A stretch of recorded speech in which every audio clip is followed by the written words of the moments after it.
The hard thing and also the wonderful thing about the Azores is that it's not touched by massive tourism yet, which is what we loved about it. Like there really wasn't many like super trendy spots anywhere, like in a really refreshing way. Hey there, Points people. You just heard a clip from Abby Hatteberg from Wayfair & Co. Abby is a mom of 3 who loves exploring the world and has been in the travel industry for 11 years. She's been leveraging points for travel for over the past 3 years, and her family has had some unforgettable experiences in the Azores, Norway, Italy, Sawtooth Mountain, and Cabo San Lucas. In this episode, Abby shares her expertise on how to leverage credit card points to take bucket list vacations, specifically discussing her family's trip to the Azores. She offers tips on earning and redeeming points effectively and highlights the unique beauty of the affordable Azores, making it a must-visit destination for travelers looking for a taste of Europe without breaking the bank. During her trip, Abby mentions they used credits to offset some of their Airbnb costs, which was about $150 a night for a full home on the west side of the island. If you're thinking of doing the same, consider the Capital One Venture X Rewards credit card. Remember, if you decide to apply for the Capital One Venture X Rewards credit card or any other card, never apply directly through Google. Always use a friend or creator's referral link. And if you're interested in supporting this show when you apply for your next card, check out geobreezetravel.com/cards. And if you're not sure what card is right for you, I offer free credit card consultations at geobreezetravel.com/consultations. And we have the links to the Capital One Venture X Rewards credit card and the free consultation form for you in the show notes as well. And now, on with the show.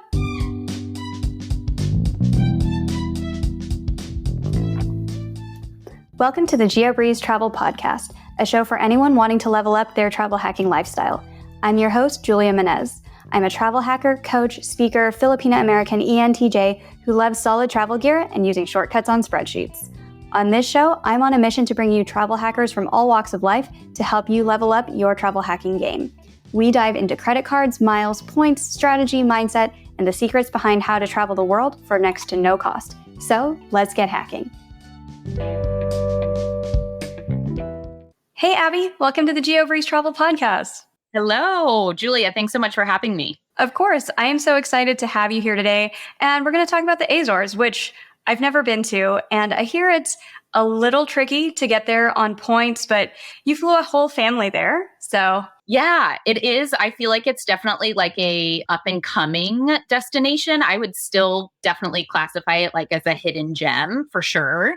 Kind of like the untouched secret of Europe, I'd say. Your options are limited, but in a way, I think that's really helpful for maybe a beginner. You know, when we were first starting in Points and Miles, one of the most overwhelming parts is all the options. And so in a way, it simplifies it and really makes it, I think, accessible for beginners. Yeah, that's awesome. Before we dive into all of that, tell us a little bit about you first and how did you get into the game of Points and Miles? How long have you been in the game? And yeah, tell us about how you got started. Yeah. So I'm Abby Hatteberg. I'm over at Wayfair & Co. I'm a mom of 5 now. When we took this trip, we had a family of 4. And I help teach families how to travel the world for less. I have always had a passion for travel. We've kind of been in the travel, but e-commerce space for 10, 11 years now.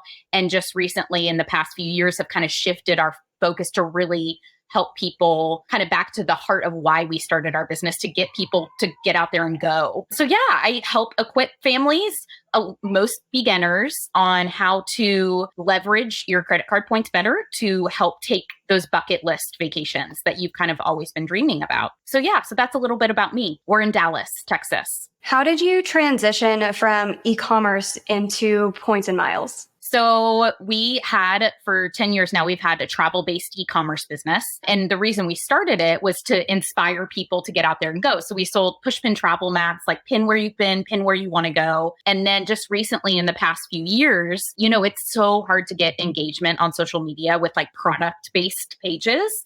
And so I was just wanting to connect with people more. And so I started sharing about like how we actually were making all these trips happen. Some of our budget hacks. We were first starting to delve in like more strategically to Points and Miles. We had always used credit cards to like help get rewards and, you know, offset some of our costs. But just in the past like 3 to 4 years, we really started getting more strategic about using our points. And so I started getting just an amazing response on social media and so many questions and so much interest in it. And so then, over the past, again, 3 to 4 years, we've just been shifting our content. And now that's what I do full time. So yeah, it's kind of a dream job. Really. We've been small business owners for like over a decade now. And so we kind of have known that financial tricky place where we want to travel to all these places, but we didn't have the margin and we didn't have the budget to do so. And just that like tension. And then as we were growing our family and seeing expenses, double, triple, now quadruple. And so it's just such a joy to like help other families feel like, oh, this is possible. Like I can go to these bucket list places when it's not out of reach. So originally, when you got into the points and miles, credit cards, and other mechanisms for earning points, did you do that just because you thought you needed a business card for your business? Or did you kind of start a business and say, oh, we can earn so many points to do this. We need to afford our trips. What kind of got you into the mindset of we should integrate both pieces of our lives? I think it was something we kind of had our business separately. And then it was something we were doing on a personal level in order to like help offset some of our travel expenses. And so it just kind of became, I think, more of a natural thing I was sharing. I don't know if it was like the strategic, like I started a business to open the business card because of the power of business cards when it comes to earning points and miles easily. It just was something we were doing in our own personal lives. And so then we started to share it from a business standpoint also. So that makes sense. What were some of the first trips that you took on points? Our very first one was Italy. That was what like set off our entire journey into using points and miles more strategically. So I had an education degree, and when I graduated college, I didn't want to come back to Dallas. So I ended up getting a teaching job abroad in Italy for a year, which was wonderful and like definitely spurred on my love of travel. And so fast forward 8 years, I hadn't been back to Italy in 8 years. We now had 2 kids that were like 3 and 8 months. I really transparently was struggling with a lot of like postpartum depression and was really just like stuck. And I just had this kind of bucket list dream to like take my little family to Italy, back to this really kind of second home for me. But again, we were living on such a tight budget at that time. Like we had no idea how to make that possible. And so then we started like finding creative ways to make that happen. And one of those was points and miles. So Italy was our first like really big points and miles trip. I wouldn't say it was like, no, we didn't get the absolute max value out of our points, but we spent a month there just outside of Rome. And it was still like one of our most special trips to date. It was just really meaningful. And so that's what kicked it off. That's fantastic. So how many trips have you taken between that first Italy trip and then to this latest trip, which is Azores your latest trip that you took on points? Our latest trip that we took on points was Norway. We just got back. We went over in July, and that was like a big kind of heritage trip actually with my husband's family. So we flew into Bergen, flew home from Oslo. That was a Air France redemption. And that also is like pretty up there. It was just really special. Our last name's Hatteberg. So we got to like go to Hatteberg Valley, Hatteberg Waterfall, like where my husband's family was actually from. And it was all 13 of us, 4 kids, my husband's dad, all the brothers and sisters. And it was just like complete chaos, but such a great time. And I helped everyone to book their flights on points and used points to help offset our vacation rental costs. So that was our latest trip. In between, I don't even know, at least over 10 in the past 3 to 4 years. So definitely more than the average family, a 4 to 5 is traveling a year. And that truly is all thanks to points. I feel like I tell my audience all the time, I can teach you all the hacks of how to save money, but nothing is going to give you as steeply discounted vacations as points and miles are. So, and knowing how to use them effectively. How are you earning most of your points these days? Because you don't do the e-commerce site anymore. Is that correct? Right. Yeah, we no longer do the e-commerce. But we do have a few like sole proprietor endeavors. So we are earning points like exactly the way I teach my audience to, we are mostly earning points through new sign-up bonuses. I think that's, I got a comment on a reel the other day that was like, well, but how many like of these points are referrals, referral points that you're getting from followers? And we're earning them just like we try and teach everyone else too through sign-up bonuses on personal cards. But I would say about 70% of our points are earned through business cards that we're signing up for. That makes sense. So tell us a little bit about the Azores. Like for anybody who's like, where is that? Where are the Azores?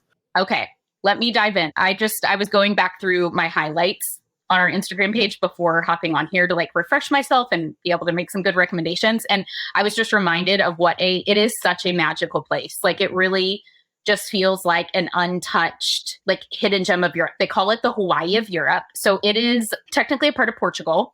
It's a like volcanic archipelago off the coast of Europe, but actually it's originally, when we booked the trip, I thought it was pretty close to Europe, but it's actually right in between, equally in between the US and Europe, which again, why I think it's really a great kind of redemption for beginners because it's not that far. It's a 5.5-hour flight from Newark. And there's 9 inhabited islands total in the Azores, but it's just a really unique, I would say really like the most biodiverse place I've been. The only thing I can kind of equate it to is almost like Garden of Eden-like. It was just this amazing mix of like tropical and forest, yet it's just a really special place. So how did you fly there on points? Because you're not like flying to Portugal and doubling back or anything. So what are your flight options if somebody was like, oh, I want to go to the Hawaii of Europe? How do you do this? That is an option. You could tack this on to a Portugal trip. I think it would be an easy, if you had a little bit of extra time and you're doing like a Lisbon or Porto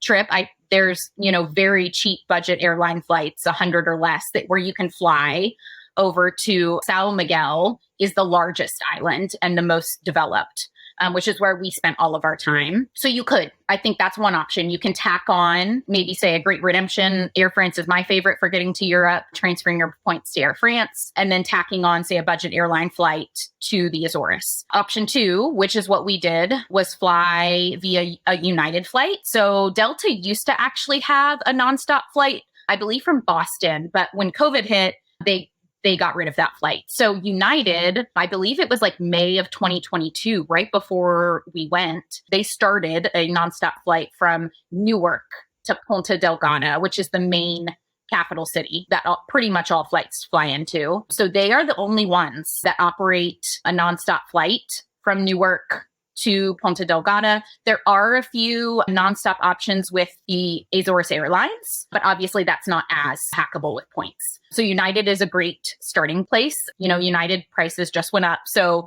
a round trip flight, is about 80,000 points with United or about 35,000 points with Air Canada one way. So that's not what we did. We actually did a little bit of a unique creative option. But if you want to go just the straightforward redemption route, United is where you want to start. And you said it's cheaper to book this through Air Canada. You said 35,000 points, and that's in economy one way?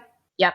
We actually ended up, there's kind of a story behind it, but we actually ended up going the like flight deal book in a portal route for this round this time, which isn't what we typically do.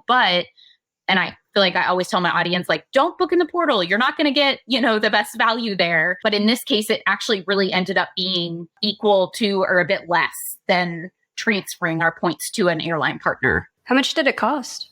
So what happened was again, I work with like a lot of families. So my number one recommendation for families when booking with points on these big bucket list trips is book far in advance. You're going to, as far as ease of booking, getting the very lowest rates, the best nonstop flights, you're going to want to book as far in advance. We had not done that because we were in the adoption process and had been matched with a birth mother. And so we had not made plans for that summer because we thought we were going to have a newborn. Anyways, very long story short, that match ended up falling through. We ended up not getting a placement with that child. And so we were kind of scrambling at the last minute. We didn't know, we really wanted to go on a trip, but obviously that was in April.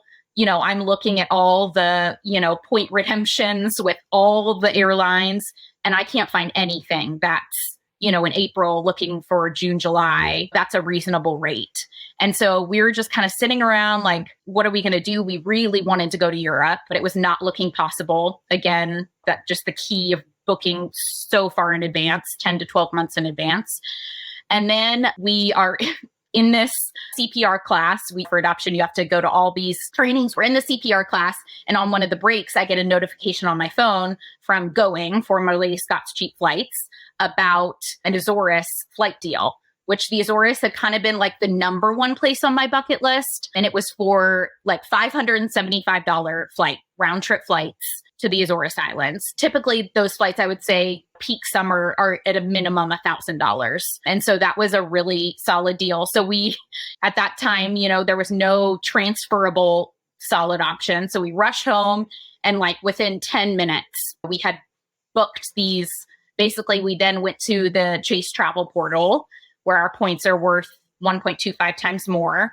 We found that flight at the lower rate, and we ended up booking in the Chase travel portal. At that time, I think we had about 190,000 points. I had actually signed up for the Chase Sapphire Preferred when it was at the highest, at the 100K sign up bonus. And then I had done player 1, player 2 strategy, referred my husband. He got it at a bit lower rate. So we had about 190,000 points we were working with at that time. We had a family of 4. And so we ended up booking this flight deal where the rate had dropped in the travel portal. Our points were worth more. And so I think we ended up paying in cash, left over about like $850. We used our points and then booked for about $850 in cash, which ended up getting us essentially 4 tickets for the price of 1. Essentially. And had I booked on Air France, that's about what I would have paid for 4 people in taxes and fees. So it really ended up working out really well. I think sometimes in the points and miles world, it's all about transfer partners, which are obviously 90% of the time get the most value there. But I do think for beginners, like that can really be a helpful strategy to pair the flight deals with the travel portal, especially the Chase travel portal, where those points are worth more. I think that can be a really solid, like not intimidating strategy for people just getting started. So we're talking $850 plus about 190,000 points for 4 people round trip in economy. Yeah, exactly. And that was from our home airport. So we ended up tacking on within the portal, basically a positioning flight built into there. And so that was from our, no positioning flight needed. That was from DFW. We stopped in Newark, and then you fly directly from there to Ponta Delgada. If you're looking to earn more points and miles, there are usually 2 main ways to get there. The first one is with credit card sign-up bonuses, where you can easily earn tens of thousands of points by putting your expenses on a new credit card. If you're in the market for a new credit card, we offer free credit card consultations and provide you with personalized recommendations based on your particular travel goals, budget, and lifestyle at geobreezetravel.com/consultations. But there are also a ton of ways to earn points outside of opening more cards. And we have some of my favorite methods like stacking, finding hidden bonus offers, and finding reimbursable spending strategies outlined in my free webinar called You Do Not Need 20 Cards. Check out the free webinar on geobreezetravel.com/webinar. And we have links to both the free consultation form and the free webinar for you in the show notes. And now, back to the show. If you booked the flight again in the future, how would you recommend to future self to book the flight? I would probably, if it was a really, if there was a flight deal for around 500 or less, I would probably go the way I did, really. It was really straightforward in the travel portal. That's going to end up actually being less points than if I were to transfer to Air Canada. Actually, that might be my number 1 option. Number 2 option would definitely be Air Canada. It looked like the taxes on that, I think, were around $55. So really reasonable taxes. Some other options, if you did want to lump in like a Portugal trip for anybody, especially who's already in the Newark, New York area, if you book through Avianca, you could fly from JFK to Lisbon, Portugal for only 35,000 points in business class. It'll be on a TAP Portugal plane. And then it would be probably a couple $100 to just do a cash flight from Portugal over to the Azores. So that is another option as well. Yeah, I love that. That's a great alternative. And I think that would kind of be a dream trip to be able to kind of lump all that together. Where did you stay on the Azores? Do they have hotel options on points? Yes. So one of the hard thing and also the wonderful thing about the Azores is that it's not touched by massive tourism yet, which is what we loved about it. There really wasn't many super trendy spots anywhere in a really refreshing way. There are hotels, but there are no hotels bookable on points in all the islands. So we had to get a little bit creative. So we ended up splitting half of our time, 4 nights in an Airbnb. The whole time we stayed on the island of San Miguel, which is the largest island. You can island hop, but we had 2 kids with us. I'm very pro like staying in one place for longer periods of time for a more enjoyable trip. So we did 4 nights in an Airbnb on I guess that would have been the west side of the island. And then we did 4 nights in a hotel in a more central location, because it takes about an hour to an hour and 20 minutes to drive from the furthest east point to the furthest west point on that main island. And so we got a little creative and we ended up using some of our credits from the Capital One Venture X card. I signed up again for the Capital One Venture X card when it had the $200 Airbnb credit. And so we used that to offset some of our Airbnb costs. The Airbnb we had was about $150 a night though. And it was a full home on the west side of the island. So again, a huge perk of this destination is how affordable it is. Again, it's not touched by massive tourism yet, like the rest of Europe. So it's kind of like a taste of Europe without going as far or paying as much. And so we paid about $150 a night for our Airbnb and used that $200 Venture X credit. And then we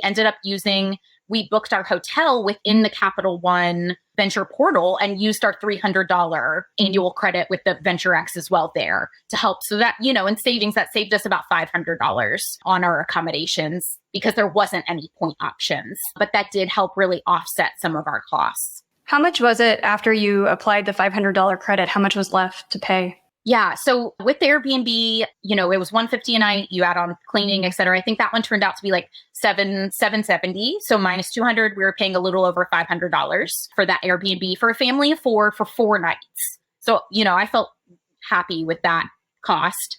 And then on the hotel, we booked in the travel portal. We paid like $189 a night, and that came with breakfast. It was a 5-star hotel, which, 5-star hotels in Europe are a little different than the US, but still, it was a beautiful hotel, very nice, right on the coast, beautiful rooms, came with breakfast for $189 a night. And then, so that was about $1,000 for 4 nights with fees, et cetera. And then we used that $300 credit. So we were left with about $700. So all in all, for our entire accommodations, we paid about $1,200 for our family of 4 for over a week. In the Azores Islands. Was that Airbnb 1 bedroom, 2 bedrooms? How big was it? It was large. There was 2 upstairs and 1 downstairs. So it was a 3-bedroom, beautiful. I could share the link with everyone. I mean, it's a beautiful property, like right set on the lake there, surrounded by hydrangea bushes. I couldn't recommend it enough. It was very affordable. Yeah, and we've talked about lots of different Airbnb hacks on this show as well, where if you want to use it as a points earning opportunity instead of a points burning opportunity, you can just buy Airbnb gift cards using a Chase Freedom Flex wherever you're earning 5 points per dollar. You could buy Airbnb gift cards using a Chase Inc. Business Cash and go to Staples to buy Airbnb gift cards that way, stack it through some portal. So this could be a good opportunity to earn points or burn points, either way you want to go. Yeah, absolutely. Yeah, we just booked an Airbnb for another trip and booked it through the British Airways portal and got 3 times the British Airways miles on that Airbnb booking. So I felt good getting a little bit, hopefully some free flights back in my pocket. What is there to do on these islands? Everything. It's such a magical place. I really can't hype it up enough. I would say it's kind of like a nature's lover's paradise. Again, the only thing I can liken it to is a bit of the Garden of Eden. There is hiking, there's waterfalls, if you go in the summer, which is when I definitely would recommend going, like May to September, it's their dry season. I really wouldn't recommend going in the rainy season, because even in the dry season, it made me think of Costa Rica in the sense where you just kind of get those little mistings and drizzles all day. Definitely not where it ruins your experience. That's obviously how it stays so green and lush. But if you go during the summer, there are hikes, waterfalls. Some of our favorite things were the thermal pools. It is like I said, of our volcanic archipelago. So there's geothermal hotspots everywhere, tons of thermal pools and hot springs all over the island. Our other favorite thing and our girls' favorite thing was whale watching. It's very famous for whale and dolphin watching because it's in the spot in the middle of the Atlantic where it's like home or a passageway. They said 1/3 of the world's whale population.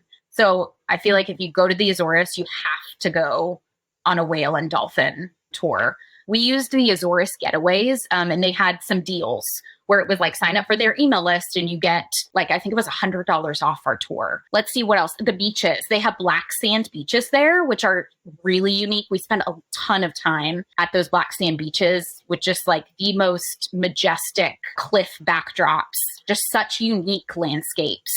What else did we do? The Furnas region had a lot of really amazing hot springs. And, you know, you just like drive on the side of the road and there's like these like, I mean, literally like holes with boiling, bubbling water just right, you know, in the middle of the ground. And in that region, they're known for a dish called cocido, which is where it's like potatoes and meats and vegetables, and they literally cook it underground. What's the Wi-Fi situation? Oh, fine. Yeah, no concerns there. You mean in the Azores? No issues. It's definitely, even though mass tourism hasn't hit, there's definitely all the, you know, Western comforts, I'd say. I definitely saw, you know, a few more places using cash only, I'd say, than typically another European country, but definitely all the comforts of home. No concerns there. Any concerns with language? Is it mostly Portuguese? If you're a primarily just English speaker, are you going to have any trouble? No, we had no trouble at all. I think probably 90% of the locals we encountered spoke English. So it really, again, like such an accessible place for someone if you're wanting to maybe get into points and miles or travel more internationally, but are a little bit intimidated. Again, I can't recommend it enough. It's close. It's not intimidating. The roads were so easy to navigate. It's incredibly affordable, like affordable in the sense of like 2 cappuccinos and 2 pastries was $5. Or paddleboarding was $10 an hour versus like the $60 an hour we saw in Cabo a few months prior to that. So yeah, English, like really a very minimal cultural barrier, really. So again, just a wonderful, if you want to kind of dip your toe into international travel, can't recommend it enough. So you mentioned the roads are really good. What is the situation with renting cars? Number one recommendation there is just rent as far out as possible. Again, we had the issue where we were in this tricky, unique situation where we were booking this trip last minute, and we definitely paid for that in our rental car costs. So book as far out in advance as possible. I like rental cars in Europe. That site, there is no, I always am searching all the ways. There's no Turo there. So you do have to go through, you know, an official company. But again, I love using our kind of some of those awkward annual credits, again, like the Venture X, for things like rental cars, booking in the portal. And at least then you also know you're getting a huge kickback on those points back in your pocket for renting a rental car. When you're doing island hopping in between the different islands, do you just like rent a separate car on each island? Or what is the situation there if someone's like, I want to piece together different parts of this trip? I looked into that briefly. So you can ferry between the islands.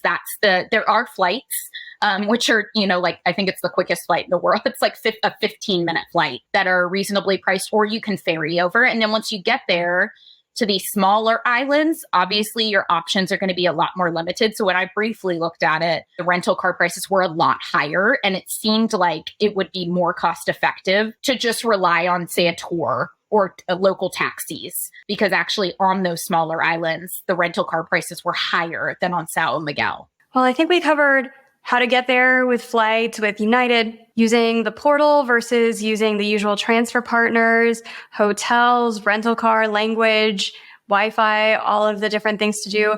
Any other tips that you have for somebody who might want to visit the Azores Islands? Really, I would say go now. Like, I think it's growing in popularity. Like, I feel like once we got back, I was like, I want to tell everyone about this and no one about this all at the same time, because it just feels like such an untouched gem. But I would say, like, go before everyone else does. It's such a unique place. I would say go. And then kind of one other like very small one-off tip is, because it is so lush and green, there is a lot of rain and cloud coverage. And so the website spotazores.com was really helpful for us, because you can hop on every morning and get live videos of some of the popular like sightseeing places or lookout points to see what the cloud coverage is. So you can see if it's worth your time to hike out there, or not. And I really appreciated that website. Just kind of a small one-off tip. For sure. Do you have a concern that it's going to get too popular? And what do you think is going to happen to it if, I don't know, this podcast episode goes viral and everyone's like, we want to go? Well, I don't know. It makes me sad, but also like so happy for them because it is such a beautiful place and the people were so kind and welcoming. Yeah, I think if that does happen, I think prices will just go up. I think that would probably be the most direct. I guess a positive of that could be maybe there will start to be more flight options, more large, hotel brands. That would be great if there was at least one major hotel brand that was bookable on points there. But yeah, I think prices would just go up. And I think that's why it's this like majestic unicorn of a location right now, is because it is so accessible and so affordable. Makes sense. Well, with everything that you've shared with us today about points and miles and when it might make sense to use the Capital One or the Chase portal and all of the amazing things with Azores Islands, what would you say is your number one travel hacking tip for listeners today?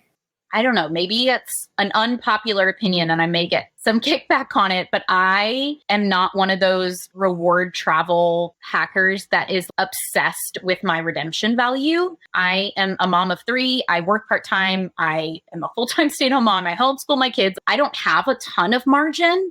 And so for me, yes, I'm trying to get the most out of my points and I'm trying to get my family to see the world at the lowest cost possible, but I'm not obsessing over that redemption value. I do some stacking, but I'm not like deep into the stacking world, and that's okay. I think maybe in another season I might be when I have more margin, but for now, points and miles are allowing my family to see the world on a budget and spend intentional time together. And I don't think you really can put a price on that, no matter what your, redemption value is on those points.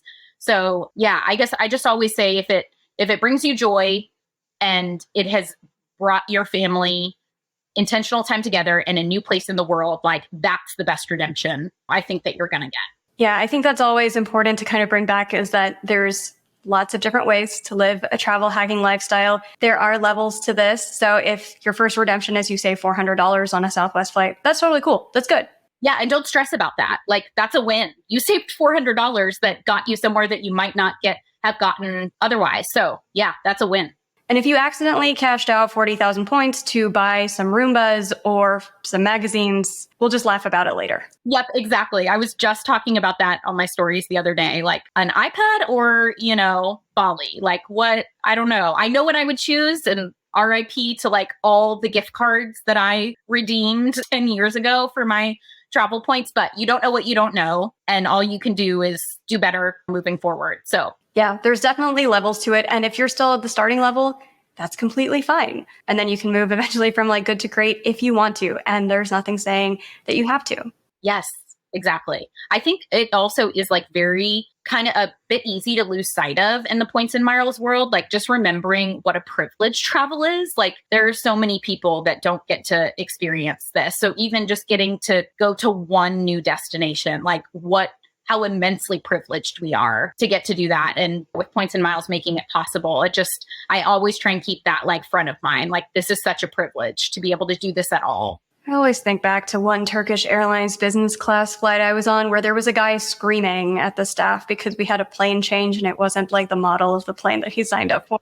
It was the most cringe. That is very cringe. Thank you for reminding everybody to not live that kind of life and to instead just enjoy the world of points and miles, because as we mentioned often on this podcast, this hobby is supposed to make you happy, not stressed. Exactly. Not stressed. Amen. Yes. Great advice. And speaking of great advice, can you give a shout out to somebody else on the internet who you would recommend other people listen to for even more points and miles tips? Yes. My friend Amber over at Watch Me Travel Hack is awesome. She's hysterical and just puts such a funny spin on everything. And she does these weekly, so people submit the destination and she shows you how to get there on points and miles. So she's awesome. Amber at Watch Me Travel Hack. Perfect. And where can we find you on the internet? I am on Instagram at Wayfair & Co, Wayfaren. I'm on stories every day, hopefully sharing, helpful, but tangible and digestible tips. I really try and make it accessible for someone just starting out. Perfect. Well, thank you, Abby, so much for coming on to the show today. We learned so much, and I might add this location to my bucket list of places that I need to travel soon. You need to. Yes, absolutely. Thank you so much for having me.